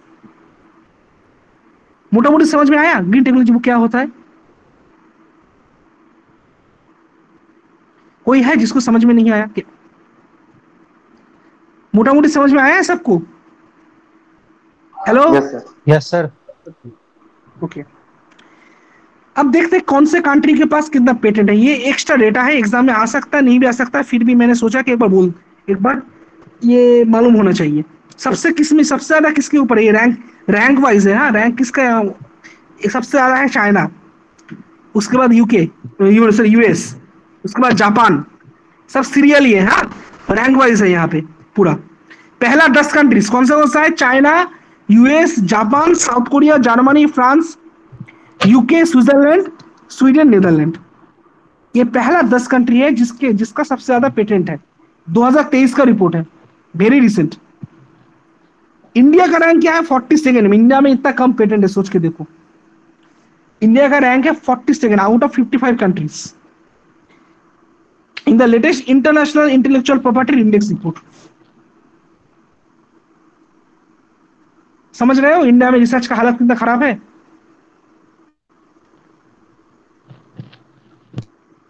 India में रिसर्च का हालत कितना खराब है, समझ में आ रहा है? इतना कंट्रीज है, उसमें इंडिया का रैंक है 55 और 42।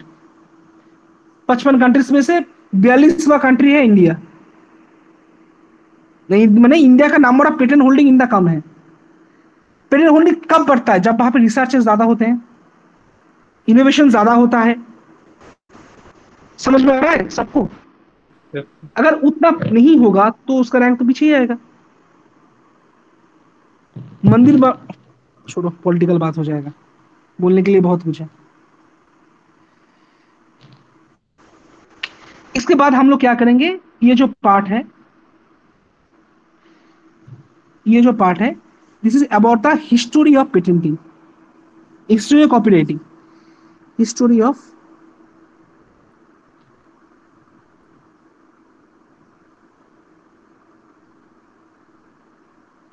Copywriting, history of copywriting. तो हिस्टोरी ऑफ कॉपीराइटिंग को थोड़ा समझना जरूरी है। क्यों समझना जरूरी है? क्योंकि यहां से सवाल आ सकता है अगर एग्जामिनर चाहे तो हिस्ट्री ऑफ कॉपीराइटिंग क्या बोलता है कि it is unofficial believe that copywriting का पहला कॉन्सेप्ट सबसे पहले इस्तेमाल किया था साइबरिस नाम के एक जगह पे, जो ग्रीस का एक स्टेट था, एंशियंट ग्रीस का एक स्टेट था। 500 बीसी, 500 बीसी का मतलब क्या था? Before common era, Jesus Christ के जन्म से 500 साल पहले। कहां पे? साइबरिस में, ग्रीस में, जहां पे where granted protection of 1 year was used। ये बहुत इंपॉर्टेंट है। कितने साल का प्रोटेक्शन मिलता था? कितने साल का प्रोटेक्शन मिलता था? 1 साल का। ये बहुत इंपॉर्टेंट है यहाँ पे। हाँ, 1 year was used given for using intellect for innovations of luxury। तब तो लोगों को लग्जरी से बहुत मतलब था। सबसे पहला कॉपीराइट का अंदेशा कहां पे किया जाता है? साइबरिस में किया जाता है, जो 500 बीसी में दो एक स्टेट ऑफ ग्रीस था, वहां पे 1 साल के लिए ग्रांट दिया जाता था इनोवेशंस को। ठीक है, उसके बाद ऑफिशियली कब से मोटा मोटी एक ऑफिशियली कब से है? 1623 साल में the British passed intellectual property legislation which entitle guilds का मतलब क्या है वो भी मैंने लिखा यहाँ पे। क्या होता है कि एसोसिएशन ऑफ आर्टिशंस और मर्चेंट्स, एसोसिएशंस ऑफ आर्टिशंस और merchants to create the innovation and marketing. तो मोटा मोटी एक ऑफिशियल कब से हम कर सकते हैं? 1623 साल। 1623 साल बहुत इंपॉर्टेंट, 1623 साल। ये उसके बाद क्या किया गया? स्टैट्यूट का मतलब होता है एक्ट। स्टैट्यूट शब्द का मतलब होता है एक्ट या फिर रूल्स एंड रेगुलेशंस। स्टैट्यूट इस शब्द का मतलब होता है एक्ट। एक्ट बोलो या फिर रूल्स एंड रेगुलेशंस, कुछ भी बोलो। वो कब पास हुआ? मई 29, 1624 साल। मई 29, 1624 साल। लेकिन इसको जो रॉयल एसेंट शब्द का मतलब होता है, वहां ब्रिटेन के जो राजा के जो वहां का जो माने राजतंत्र है, तो वहां पे राजतंत्र में वो लोग जो राजा थे वो लोग अपना एक रॉयल एसेंट दे देते। जैसे तुम लोग सुने होंगे फारूक शेर का फरमान, सुने हो ना? सुने हो तुम लोग? Yes, sir. सुने हो फारूक शेर का फरमान? फारूक Yes, शेर sir. का फरमान था रॉयल एसिड। जैसे you can compare this particular thing to that. तो वहां पे उस स्टैट्यूट ऑफ मोनोपोलिस को पास किया गया कब?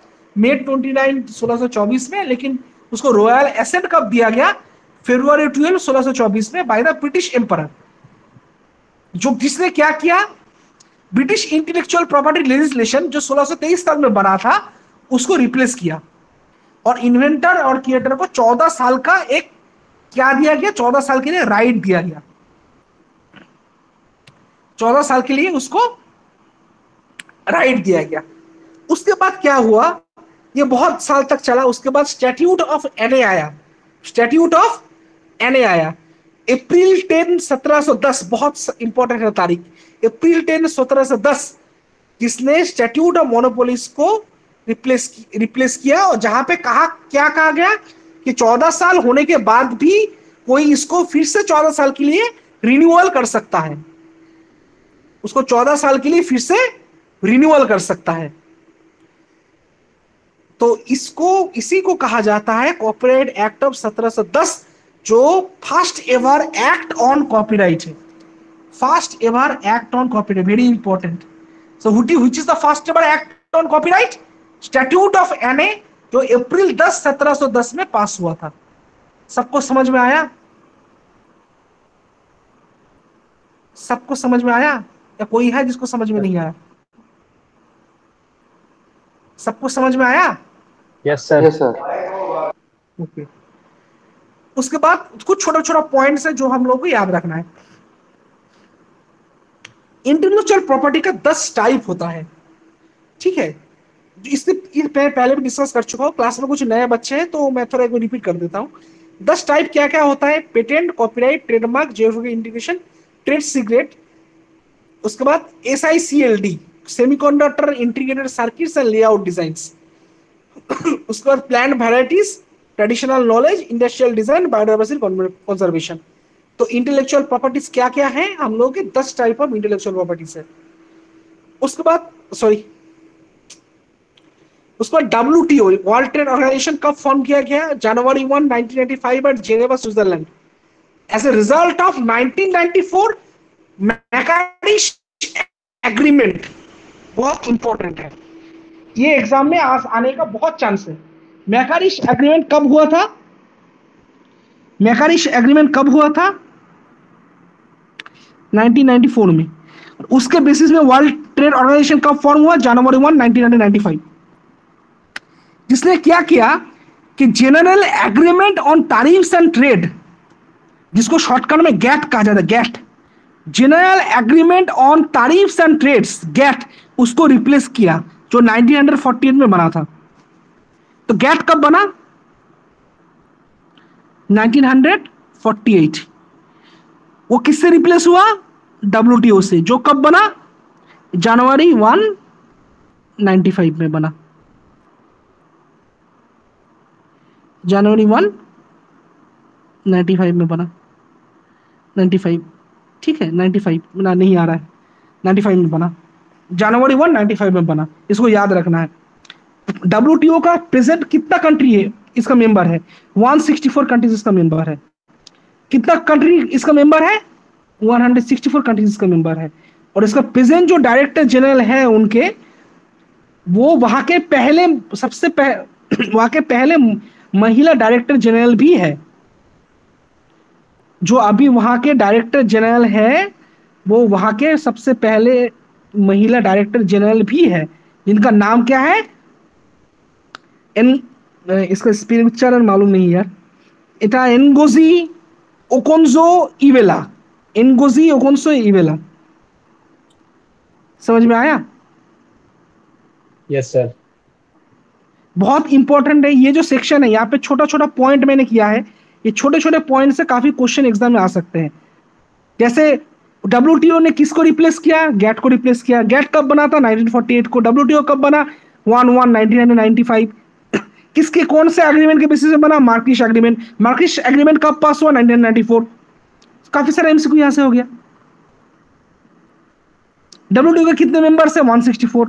प्रेजेंट डायरेक्टर जनरल कौन है? एनगोजी ओकोंजो इवेला। पहले पहले महिला डायरेक्टर जनरल कौन है? वही एनगोजी ओकोंजो इवेला। 7-8 क्वेश्चन यहां से बन जाता है। समझ में आ रहा? समझ में आ रहा सबको? इंडिया में कॉपीराइट कब इंट्रोड्यूस हुआ? 1847 में। इंडिया में कॉपीराइट कब इंट्रोड्यूस हुआ? 1847 में। 1847 में जब कॉपीराइट इंट्रोड्यूस हुआ, वो एक्चुअली ब्रिटिश कॉपीराइट लॉ का ही एक क्या बोले उसको, उसी का आधार में बना था। तो वहां पे क्या क्या कहा क्या गया कि यहाँ पे ये लाइफ टर्म होगा प्लस 7 ईयर्स। कॉपीराइट का लॉन्जिविटी क्या होगा? लाइफ टाइम प्लस 7 ईयर्स, लेकिन 42 साल से ज्यादा नहीं। मजे की बात यहाँ पे है, 42 साल से ज्यादा नहीं। अब 42 से अगर 42 को माइनस करोगे तो कितना बनता है? 35 बनता है। तो अगर समझ लो तुम 35 साल से ज्यादा जी रहे हो तो प्रॉब्लम हो जाएगा।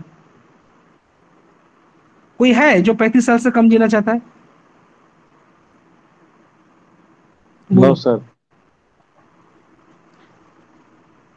समझ में आ रहा है कैसे इंसान को माने बनाया जाता था? क्या बनाया जाता था सोच लो खुद। उसके बाद क्या हुआ कि इसको रिप्लेस किया कॉपीराइट एक्ट 1914 में। ये क्रोनोलॉजी समझना जरूरी है। 1847 वाला जो केस है उसको रिप्लेस कौन सा किया? 1914।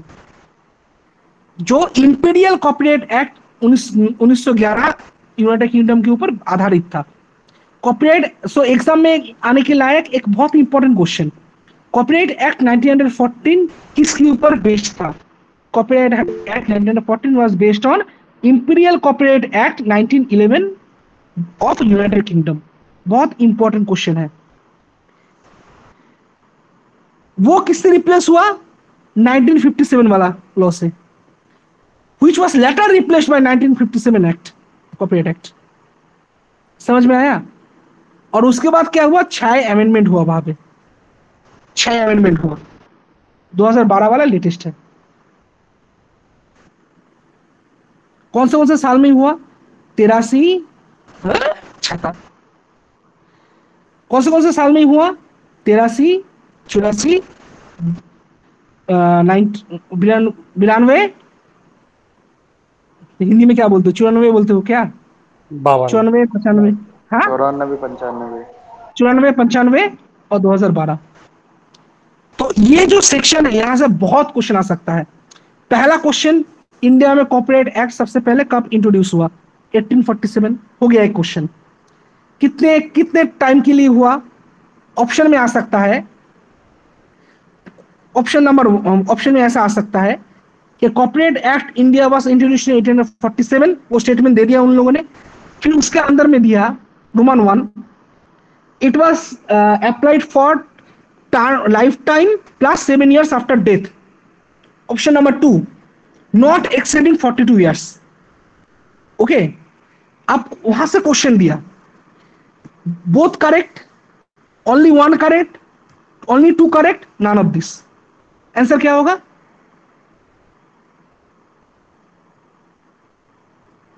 बोलो आंसर क्या होगा? Both correct. बोथ करेक्ट होगा। तुम अकेले हो या सब भाग गए क्लास से? স্যার ওই পয়েন্টটা না আমি বুঝতে পারিনি কি বলছিলেন, ওই 35 বছর এই ব্যাপারটা। বুঝতে পারিস নাই তাই তো? হ্যাঁ। ওকে,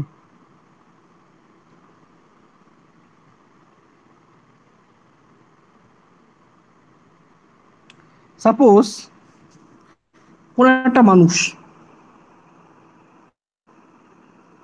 ঠিক আছে, কোন একটা মানুষ যার সে 30 বছর বয়সে, ओ हो सॉरी बंगाली में बोल रहा हूँ, there is a person, suppose इसका नाम है अरिंदम, अच्छा नाम देते इसको अनिकेत, इसका नाम है अनिकेत, ठीक है। इसका एज है 30 ईयर्स। 30 ईयर्स में इसको पेटेंट मिला, कॉपीराइट मिला, इसको कॉपीराइट मिला, ठीक है। ये बहुत अच्छा सपोज ना सिंथेसाइजर बजाता है, सिंथेसाइजर, बजाता है। 30 ईयर्स एज में इसको कॉपीराइट मिला। तो उसके बाद ये समझ लो 65 साल तक जिया, ठीक है। 65 साल में ये क्या हुआ, टपक गया, टपक गया। उसके बाद भी और 7 साल के लिए ये लागू रहेगा। तो कितना साल हुआ, 72। तो वो क्या बोल रहा है, तो 72 माइनस 30 कितना होता है, 42, जिसमें से 35 साल वो जिया और 7 साल उसके मरने के बाद। ये लाइफ टाइम और ये आफ्टर डेथ। दो आफ्टर डोमिनियन मत समझो, आफ्टर डेथ है। हाँ, ये केस है। অনিকেত আছিস নাকি? হ্যাঁ হ্যাঁ আছি। ये মনে পড়িস না ভাই, তোকে মেরে ফেললাম। अब समझो ऐसा केस हुआ, पेज खत्म हो गया, थोड़ा पेज आज करने दो। না না ঠিক আছে, বলো বলো, শুনছি আমি। अब समझो ऐसा केस हुआ कि अनिकेत जो बहुत अच्छा सिंथेसाइजर बजाता है, वो एक्चुअली में बहुत अच्छा बजाता भी है, वो क्या किया, वो 100 साल जी लिया। 30 साल में, 30 साल की एज में उसको क्या मिला, कॉपीराइट मिला। तो 100 माइनस 30 क्या कितना होता है, 70। तो क्या ये जो लॉ जो बोलता है 42 ईयर से ज्यादा नहीं होगा, क्या उसके ऊपर ये पूरी तरह लागू होता है, लाइफ टाइम के ऊपर नहीं होता है। तो मतलब 70 माइनस 42, 70 माइनस 42, 28 साल, करेक्ट, 28 साल। तो 42 प्लस 7, 30 प्लस 42, 72, सॉरी 72, 72 साल तक उसके पास कॉपीराइट रहेगा। ही विल होल्ड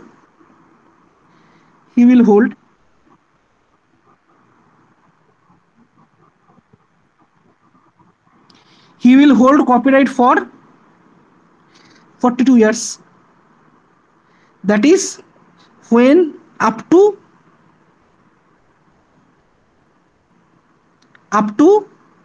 72 years है कि ठीक है, अप टू 72 ईयर्स एज। उसके बाद क्या होगा, इसके पास कॉपीराइट नहीं रहेगा। उसके बाद क्या होगा, इसके पास कॉपीराइट नहीं रहेगा। वो रोएगा बैठ के ऐसे, आंसू गिर रहा है आंख से, ठीक है। मैं हाथ से ड्रॉ कर रहा हूँ, उतना अच्छा नहीं हो रहा है। अभी सबको समझ में आया केस, उसका कॉपीराइट चला गया, कोई और उसको कॉपीराइट ले लिया। समझ लो उसका, उसके गर्लफ्रेंड का, सॉरी उसका कोई एक्स था, उसके पास कॉपीराइट चला गया, बस खत्म। वो रो रहा है बैठ के। अभी समझ में आ रहा है, सबको समझ में आया केस? सर ऐसे कॉपीराइट चला थोड़ी जाएगा सर, मतलब वो टूट जाएगा ना, एग्रीमेंट ऐसा ही था। अरे मैं बोल रहा हूँ कॉपीराइट उसके पास नहीं रहेगा, कोई अपने नाम पे ले लिया, वो सबको यूज कर सकता है। समझो ना हर चीज को। तो ये था ये 7 इयर्स वाला किस्सा। उसको किससे रिप्लेस किया गया, कॉपीराइट एक्ट 1914 को, जो यूके के इंपीरियल कॉपीराइट एक्ट के ऊपर जो 1911 साल में पास हुआ, उसके ऊपर बेस्ड था। फिर उसको रिप्लेस किया गया 1957 वाले लॉ से, और उसके बाद उसके ऊपर 6 अमेंडमेंट हुआ। मैंने कॉपीराइट का कितना झमेला है तुम सोच के देखो। It is very hard to be a creator. समझ में आया?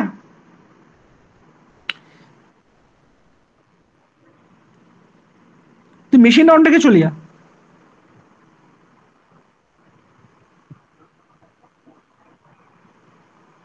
क्लास शेष হয়নি তো, ক্লাসটা কন্টিনিউ চলছে না?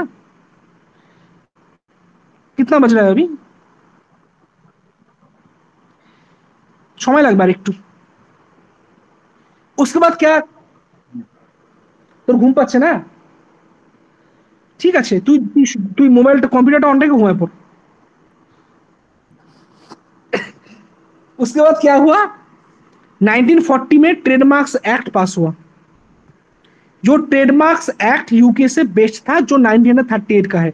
दो इंपॉर्टेंट क्वेश्चन यहां से, ट्रेडमार्क्स एक्ट ऑफ यूके साल क्या होगा, 1938, और ट्रेडमार्क्स एक्ट कब का है, 1940 का। सबको समझ में आया?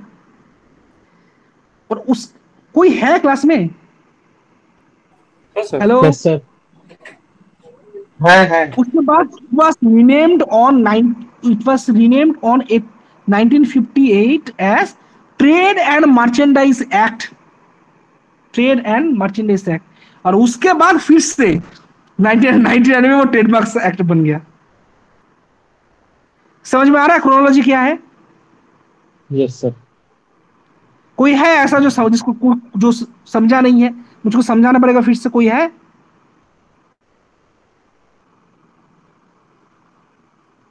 कोई नहीं है, बहुत बड़ी। उसके बाद geographical indications of goods registration and protection act आया 1999 साल में, 1919 साल में। वो किसका रिजल्ट था? ऐसे ये बहुत इंपॉर्टेंट पार्ट है, इसको याद रखना है। As a result of TRIPS. TRIPS का फुल फॉर्म होता है trade related aspects of intellectual property, जो एग्रीमेंट साइन हुआ था 1995 में। तो इसके कारण ये आया, इसके कारण ये आया। और ये ये जो ट्रिप्स संस्था है उसके आर्टिकल के 21/1 में ये मेंशन्ड है। उसका जो आर्टिकल है 29/1 उसके ऊपर ये मेंशन्ड है वहां पे। समझ में आया?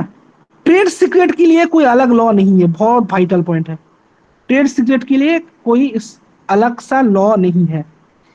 ये जो copyright law, contract law of equity, common law protection, ये सब कुछ मिलके ट्रेड सीक्रेट को प्रोटेक्ट करता है। ये बहुत वाइटल पॉइंट है, इसको गलती नहीं करना है एग्जाम हॉल में। ट्रेड सीक्रेट के लिए हमारे देश में कोई लॉ नहीं है अभी तक। उसके बाद SICLD एक्ट 2000 साल में पास हुआ। ये ट्रिप्स एग्रीमेंट का ही रिजल्ट है। ट्रिप्स के कौन से आर्टिकल में है? आर्टिकल 30 और 38। ये ट्रिप्स एग्रीमेंट का ही रिजल्ट है। ट्रिप्स के कौन से एग्रीमेंट में है? 35 to 38। उसके बाद PPP एंड FR एक्ट 2001 पास हुआ। कोई बोल पाएगा इसका फुल फॉर्म क्या है? What is the full form of PPP? Protection of plant variety and farmers' right. Protection of plant variety and farmers' right. Protection of plant variety and farmers' right Act 2001। ये किसका consequence था? Trips का। ये भी कौन सा article में है? 27.27, अच्छे से लिखना पड़ेगा, 27.3 उसका बी नंबर पार्ट। कौन से फॉर्मुलेशन से किया गया? सुई जेनरिस। सुई जेनरिस का मतलब होता है ऑफ इट्स काइंड और यूनिक। नॉट भाया पेटेंट, इसको याद रखना, नॉट भाया पेटेंट, इसको याद रखना, बहुत इंपॉर्टेंट है। हाँ, नॉट भाया पेटेंट कॉपी में लिख के रखो, नॉट भाया पेटेंट, पेटेंटिंग के थ्रू नहीं है, ये सुई जेनेसिस के थ्रू है। इसका मतलब होता है ऑफ इट्स ओन काइंड और यूनिक। यहां तक समझ में आया सबको? Yes sir. यहां तक सबको समझ में आया? उसके बाद patterns and designs act. Patterns and designs act ये कौन से साल में पास हुआ? 1872 साल में पास हुआ, जो इंडस्ट्रियल डिजाइन के ऊपर पहला एक्ट था। इंडस्ट्रियल डिजाइन के ऊपर पहला एक्ट था। इसको रिप्लेस किया गया British patents and designs act 2007। किससे रिप्लेस किया गया? British patents and designs act 2007, sorry 1907, जो जिससे क्या आया? Indian patents and designs act 1911 आया। तो 1872 वाले लॉ को रिप्लेस किया गया British patents and designs act से। उसके बाद 1907 वाले जो एक्ट था उसके अकॉर्डिंग बना Indian patents and designs act. और उसके बाद 1970 में जब पेटेंट एक्ट बन गया तो डिजाइन्स को अलग करके डिजाइन्स एक्ट 2000 बना। समझ में आया? पहले ये दो एक साथ था, उसके बाद इसको अलग किया गया। ये समझ में आया कि नहीं आया, या फिर समझाना पड़ेगा? बोलो।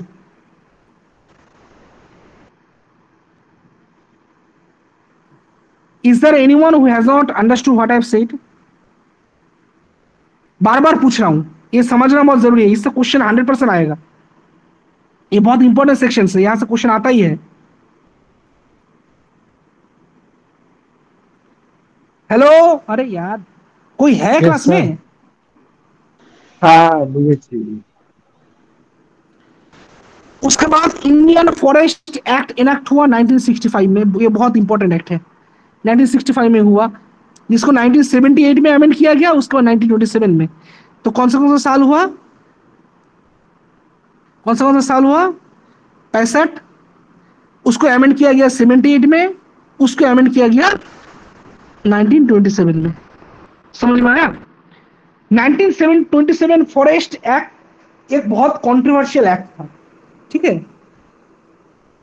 ये एक्चुअली ब्रिटिश कॉलोनियल गवर्नमेंट का, उन लोगों का जो मोटिव था कि they wanted to actually take over the control of the resources of the jungles. समझ में आ रहा है? he want the British colonial government wanted to take control of the jungles in India in 1927। और उनको उनको किसने रोका था वहां पे? अल्लूरी सीताराम राजू ने, रामचरण ने, जिसका कैरेक्टर प्ले किया है आरआरआर में, अल्लूरी सीताराम राजू ने। बहुत इंपॉर्टेंट है, बहुत बहुत इंपॉर्टेंट एक लड़ाई किया था उन्होंने, ठीक है। उन लोगों को मैंने, वो भगवान है वहां पे आंध्र प्रदेश में, अल्लूरी सीताराम राजू। और उनके बाद उनसे इंस्पिरेशन लगी, इस लड़ाई को किसने कंटिन्यू किया? कोमाराम भीम ने, जिसका कैरेक्टर किसने प्ले किया था? एनटीआर ने, जूनियर एनटीआर। समझ में आ रहा है? और कांतारा का कुछ सेक्शन भी इससे बहुत इंस्पायर्ड है। सो ये बहुत इंपॉर्टेंट लॉ है, बीबीआई बहुत इंपॉर्टेंट, इसका अच्छे से पढ़ना है इस लॉ को। उसके बाद wildlife protection act pass हुआ, wildlife protection act pass हुआ सितंबर 9 1972 में। Wildlife protection act pass हुआ सितंबर 9 1972, जिसको थीम कांतारा से बहुत इंस्पायर्ड है। मैंने कांतारा का थीम जिससे बहुत इंस्पायर्ड है। I think most of you have watch the movie Kantara. Kantara का कॉन्सेप्ट क्या था कि वाइल्ड लाइफ में वहां पे जो लोग रहते थे, वहां के जो अंदर रहने वाले जो लोग थे, वो लोग वहां का जो संपदा है, प्राकृतिक संपदा है, उस पर अपना अधिकार करते थे। तो उस संपदा को बाद में क्या किया, वो गवर्नमेंट अंडरटेक हो गया। सो ये और वहां पे इस कारण से क्या हुआ, शिकार के ऊपर रोक लगाया गया, वाइल्ड लाइफ प्रोटेक्शन। समझ में आ रहा है? तो 1900 सितंबर 9 1972 में ये एक्ट पास हुआ था। उसके बाद 1988 में इंडियन फॉरेस्ट पॉलिसी बना। ये बहुत वाइटल है, बहुत वाइटल। इससे कॉन्शियल आने का चांस 100% है। तो मेरे पेपर से होता जरूर देता। नेशनल फॉरेस्ट पॉलिसी पास हुआ 1988 में। 10 बजे छोड़ देंगे, फिक्र मत करो। 1988 में ये नेशनल फॉरेस्ट पॉलिसी पास हुआ, जो किसको किसको रिवाइज किया? नेशनल फॉरेस्ट पॉलिसी 1952 को रिवाइज किया। 1988 वाला जो इंडियन फॉरेस्ट पॉलिसी है, Indian national forest policy 1988 revised the national forest policy of 1952। तो ये क्या बोलता है? सजेस्टिंग, इसका जो वक्तव्य है बहुत important, suggesting the idea of empowering and informing local communities in the protection and development of forest.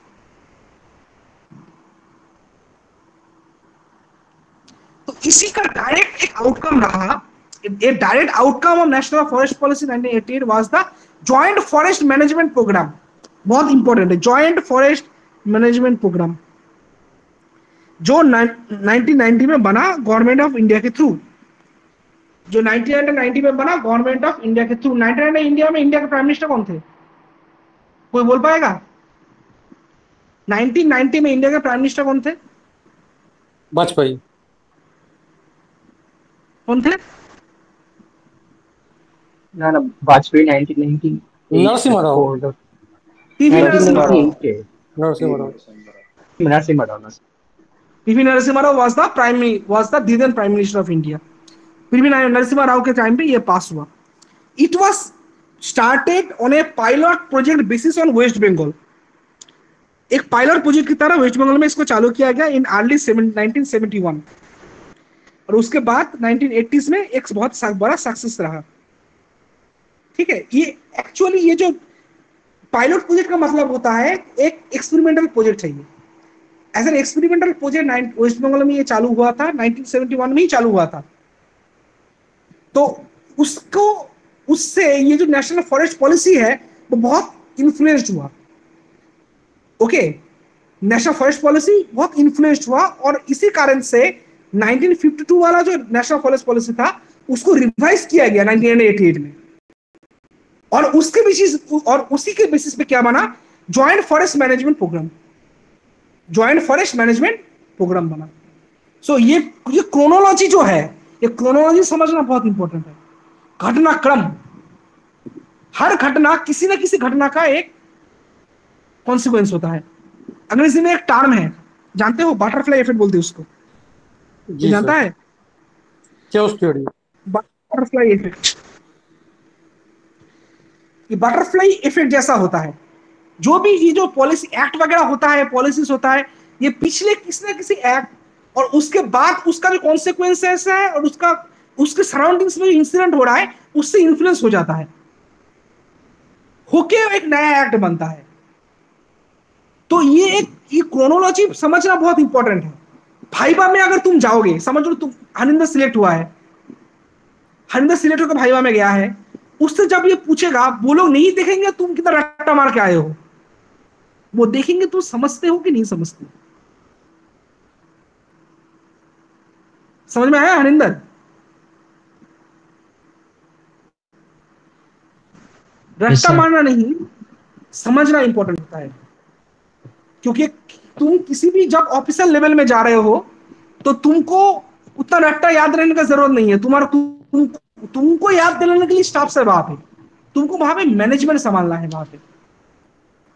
इसलिए विषय वस्तु को समझना बहुत इंपॉर्टेंट होता है। It is important to understand the context. उसके बाद 2002 में बायोलॉजिकल डाइवर्सिटी एक्ट बना, जो 1992 में रियो डी जेनेरियो में हुआ बायोडाइवर्सिटी कन्वेंशन का एक डायरेक्ट आउटकम था। तो यहां से एक सवाल आता है, बहुत पॉपुलर क्वेश्चन है, किसी भी कॉम्पिटिटिव एग्जाम में आता है, किसी भी कॉम्पिटिटिव एग्जाम में, कि बायोलॉजिकल बायोडाइवर्सिटी कन्वेंशन कहां पे हुआ था? 1992 में रियो डी जेनेरियो में, जो कहां पे है? ब्राजील में। और ये बायोलॉजिकल डाइवर्सिटी कन्वेंशन किसका पार्ट था? अर्थ समिट का पार्ट था। किसका पार्ट था? अर्थ समिट का पार्ट था। किसका पार्ट था? अर्थ समिट का पार्ट था। सबको समझ में आया? Yes sir. ठीक है, यहां Yes, तक sir. छोड़ देते हैं। हाँ, क्योंकि अगर ये नेक्स्ट टॉपिक स्टार्ट करेंगे तो कंटिन्यू करना पड़ेगा मुझको। ठीक है, 2 घंटा हो गया, तुम लोग भी बहुत टायर्ड हो, आई नो। और जितने लोग लास्ट तक रहे हो सबको बहुत धन्यवाद, क्योंकि अगर स्टूडेंट क्लास में नहीं रहेगा तो पढ़ा के कोई मजा नहीं आता है। ठीक है, मेहनत तुम लोग के लिए तो किया जा रहा है। अगर तुम लोग क्लास में नहीं रहोगे तो मेरा क्या फायदा? फिर तो नोट देके छोड़ देना चाहिए। इंटरेक्शन बहुत इंपॉर्टेंट होता है। समझ लो मेरे बोलने में कहीं पे गलती हो गया, उसका करेक्शन भी तो होना चाहिए। मैं भी तो इंसान हूं, मैं तो no human being is 100% perfect, right? जैसे मैंने सीओपी को बोल दिया क्या, कोड ऑफ प्रोसीड्यूर, तो हरिंदर ने करेक्शन कर दिया, नहीं सर वो कॉन्फ्रेंस ऑफ पार्टी से। फिर तुम लोग भी कुछ कुछ विषय बोले, जैसे लिस्बोन वाला इनमें इंडिया पार्ट नहीं है। मैं वहां तक अभी पढ़ा नहीं हूं, मैं तो पढ़ के तुम लोगों को पढ़ा रहा हूं। मैं तो आईपीआर का मेंबर नहीं हूं ना। लेकिन हाँ, टीचिंग एक्सपीरियंस मेरा इतना है कि मैं बोल सकता हूं कि कौन सा पार्ट इंपॉर्टेंट है और कितना पढ़ना है। इतना बोलने लायक क्वालिफिकेशन मेरा है, 10 साल का टीचिंग एक्सपीरियंस है। सो होता है। तो it is important that the student should interact with the teacher. If the students are not interacting, then class में पढ़ा के कोई मजा नहीं आता है। और तुम सबको अनिकेत को थैंक्स करना चाहिए, वो बेचारा मर के तुम लोगों को समझाया वो वाला पार्ट। पेटेंट भी तो मिला सर उसको ना। অনিকেত পেটেন্ট পেয়ে গেছি সিনথেসাইজের জন্য।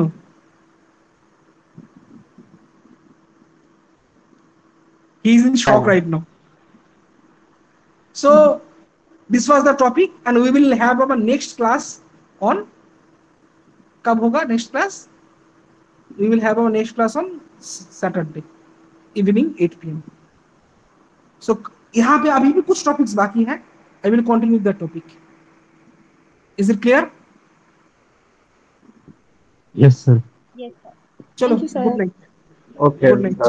Good night. Good night. सुमना रेखे दे. Good night.